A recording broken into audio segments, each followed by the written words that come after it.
In our modern society, where our achievements are heavily measured through how much do we possess and accomplish regarding the short amount of time doing so, a man definitely feels about his life more likely to be a marathon, but for him, an unfair one. You can be anything, but you cannot be everything. Nonetheless, spending an hour scrolling Instagram, for instance, make you feel the most extreme case of a loser. You are exposed to a huge amount of content that depicts the lifestyle of people, some of them even faking it and showing the bright side of it. All your peers having the kind of life you dreamt of. Friends from high school driving fancy cars, and a guy you always thought of as unworthy to be successful, having a job you always wanted. All of them presenting this proudly. You feel it, don't you? If so, you are a prisoner to what's so-called feeling behind in life. Feeling behind in life is an expression commonly known for people at every age, but more popular between the early 20s and early 30s. It's more like a feeling if we are to define it accurately. Feeling behind in life is thinking that you are meant to reach a point where you are supposed at least to start figuring it out and know how to find your way to what is commonly agreed upon to be success.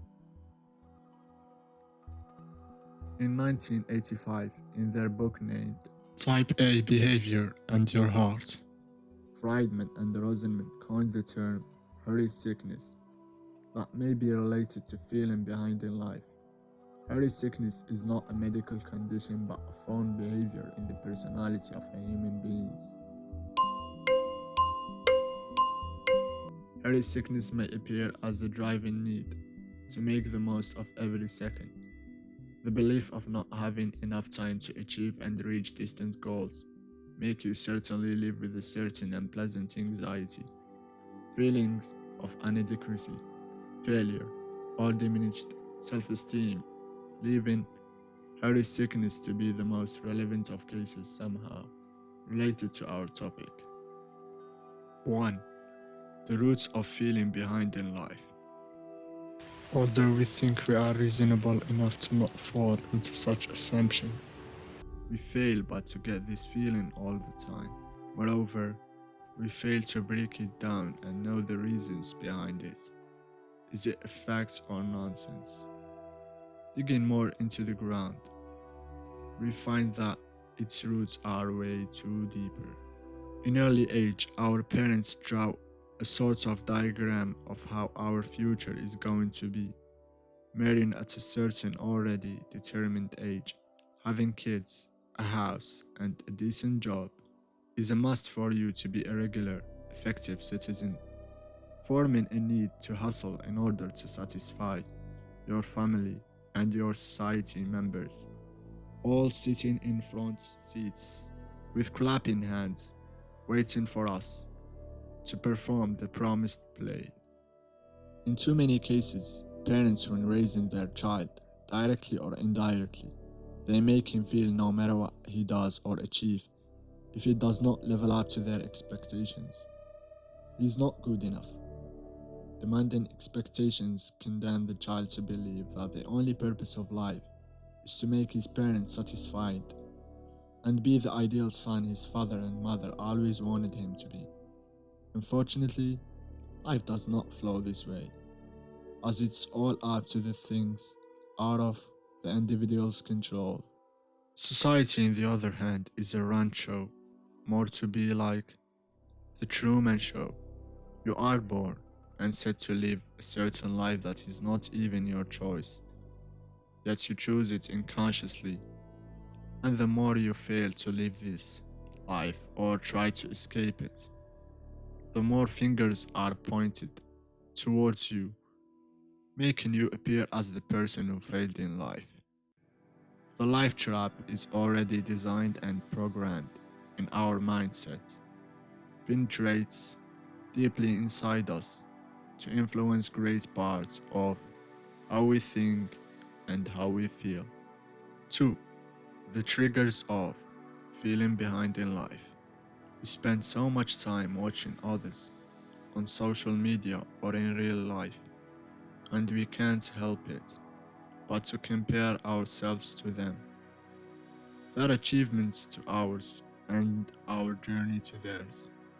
People constantly evaluate themselves and others when it comes to domains like wealth and success.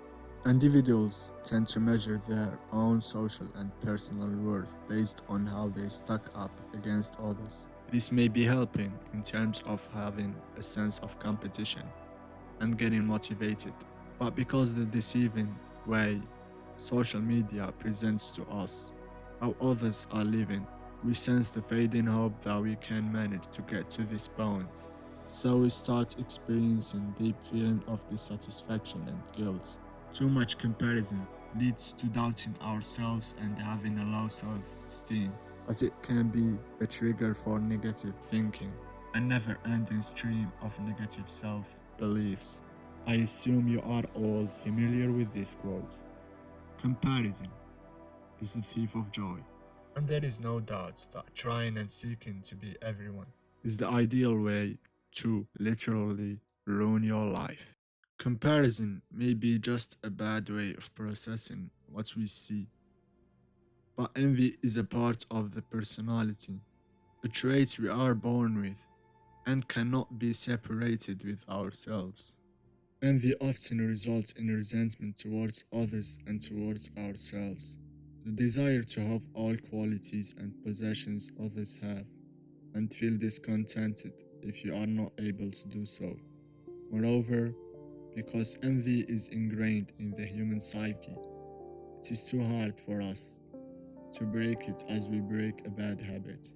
The more you envy people, the more desperate and hopeless you are. For instance, you feel envious of your neighbor's new car or your colleague getting his promotion. And here it is. Bad assumptions and thoughts start to flow over. You wonder, why are they getting this and I'm not? Even though you both probably started the journey together and had the same starting point. We can't all be perfect and we can't do the same things all at the same time. Otherwise, we are all gonna be copies of one ideal. Society would never flourish without some winners, some who lose, and some who uplift those who lose. It's no joke to feel behind in life, especially that you used to hold hope towards your life to be changed in the future. Yet you all must keep on the action running. You can change your life at any age, and there is no limit or duration to how much you can grow and learn. Therefore, your goals are and will always be attainable.